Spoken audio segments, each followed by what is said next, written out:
Hey everyone, once again it's a scorcher here in TO.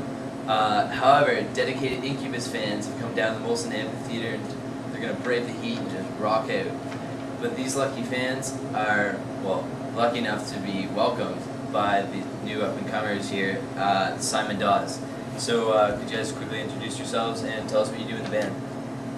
I'm Darren, I play drums. I'm Taylor, I sing and play keyboards and guitar. I play guitar and sing. I'm Wiley, and I play bass.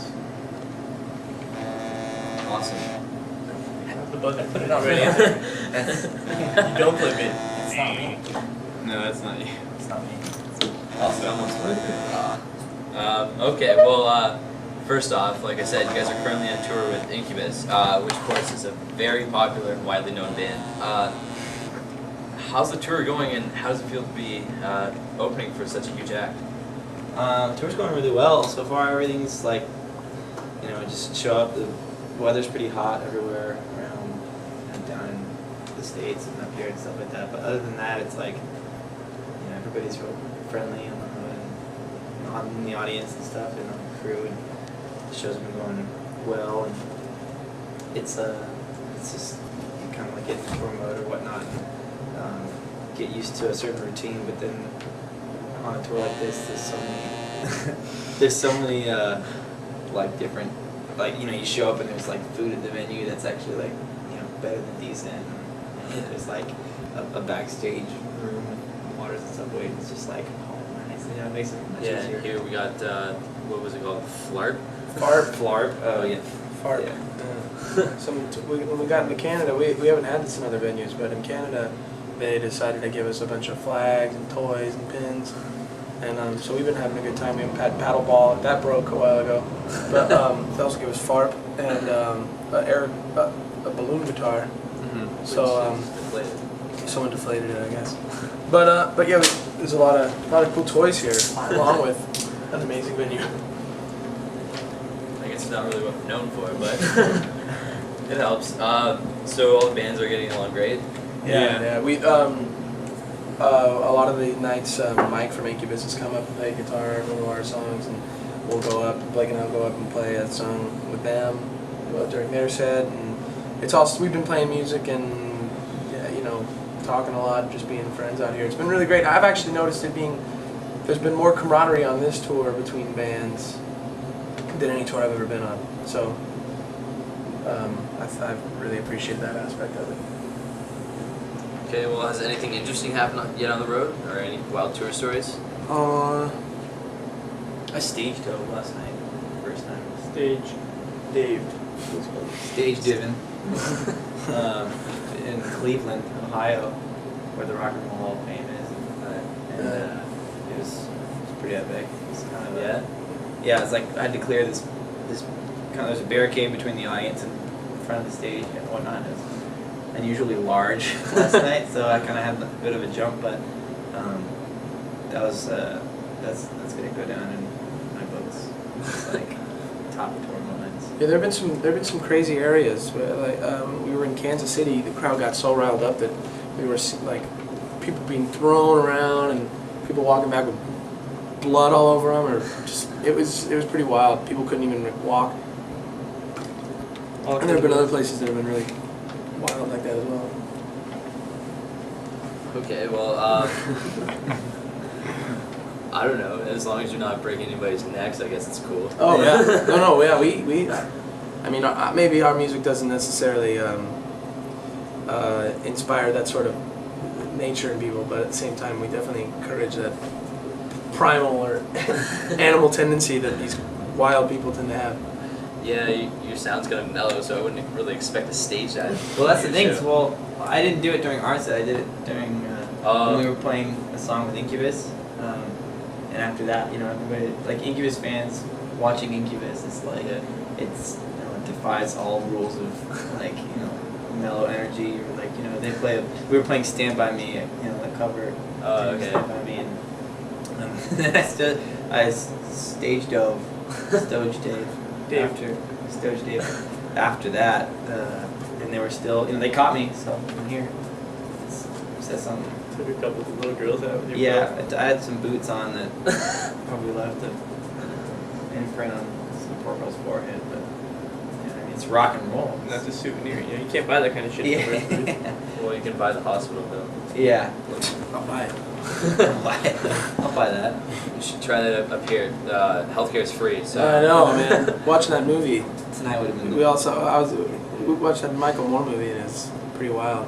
Seeing how the healthcare stuff, Canadians seems pretty great up here, and everybody seems pretty nice and wonderful. Yeah, we actually deal with cards and everything. Some sort of utopia up here. For healthcare. For healthcare, at least. Yeah. Okay, well, a few nights ago I did a quick search on the good old internet for your band name, and nothing turned up to answer my question, but what's the story behind the band name? Like, who's Simon Dawes? For a while, Blake and I were writing the songs ever since the beginning of it. But for a while, there was a fifth member who we just felt had a much better voice and stage presence than he or I, and he just tended to carry the songs really well. And his name was Simon Dawes, and we couldn't really think of a name, so we just named the band after him. And eventually, he couldn't. He didn't want to do it anymore. It was just a mix between going to school and just things weren't happening as quickly as he wanted. So he decided to move on, and then we tried some different band names, and each time it just wasn't working. Nothing stuck, and then eventually we just kind of went back to calling it Simon Dawes because that kept the most people coming out. So it's sort of named after a friend of ours who's no longer a musician. Okay, well, speaking of names, you guys recently released Carnivore, but to me that doesn't make sense because the album art is a picture of a ram, and I've never known that rams eat ram meat, so... You didn't. Yeah, no one really knew that. So. Well, is there any it was news to us at the time. Is there any actual significance or metaphorical purpose the ram being on the front of the lake? Well, it was taxidermy. It wasn't a real ram. So I thought, for me at least, Did you that guys sort eat of. the ram before the taxidermy? No, yeah, we didn't. Someone might have. It's very possible that it was eaten, but yeah, for me it just had that sort of significance of. It was just with the taxidermy and then the word carnivore, sort of for more of an aesthetic sense. I thought it was Inside joke. funny. Yeah, sort of inside joke. Yeah, I just figured it'd be silly. I mean, it's pretty obvious. Yeah, Yeah. I don't know. Not quite exactly a carnivore, but sort of in the same vein. Yeah, I guess so. Yeah, other albums, back in May, you guys were featured on the Spider-Man 3 soundtrack, which of course is absolutely huge. How stoked were you to get one of your tracks on that album? Stoked. Yeah, it was pretty good. it was an amazing opportunity for us. It was kind of cool because we've never been put into that position where we had presented a certain amount of songs, and then songs we'd already written, oh, does this work or does this work? And they're these are cool songs, but they don't have anything to do with Spider-Man, so sorry, it's not working. And then so rather than continuing to give songs that we had already written, inspired by different things, we just decided to take a crack at writing a song inspired by the movie or the concept, which is certain boundaries or confines we've never put ourselves in. And I thought that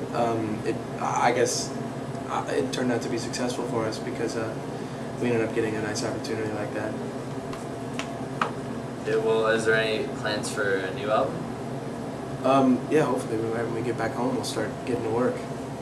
Okay, so you guys don't really find a lot of time to write on the road or anything? I'm kind of always writing, essentially, kind of just always thinking about music and about, the same things that we end up writing songs about. So it just depends on, you just kind of need some time wherever you are to sit down and try to, crack something out. But there's some songs that have already been written, some of which we're actually playing on the road, and some that we're still working on. So when we get back home or whatnot, we can sit down as a band and have some time to play them. But out here, it's kind of by the time we get stage. Yeah, on stage, like I said. So in that sense, yeah, we're kind of pressed for that opportunity, but we're still working on stuff. Still able to think about it all. Okay, well, other than finishing up this tour and working on the new album, what does the rest of the year hold for Simon Dawes? I think that probably will take up most of the time. If maybe if other shows come our way, or other tours, that'd be wonderful.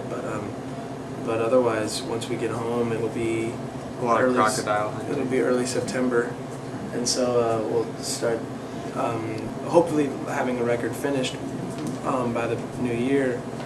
So if that's the goal, then that'll probably be pretty time-consuming.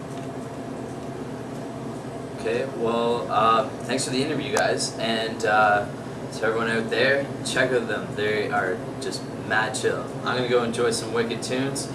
Peace and love.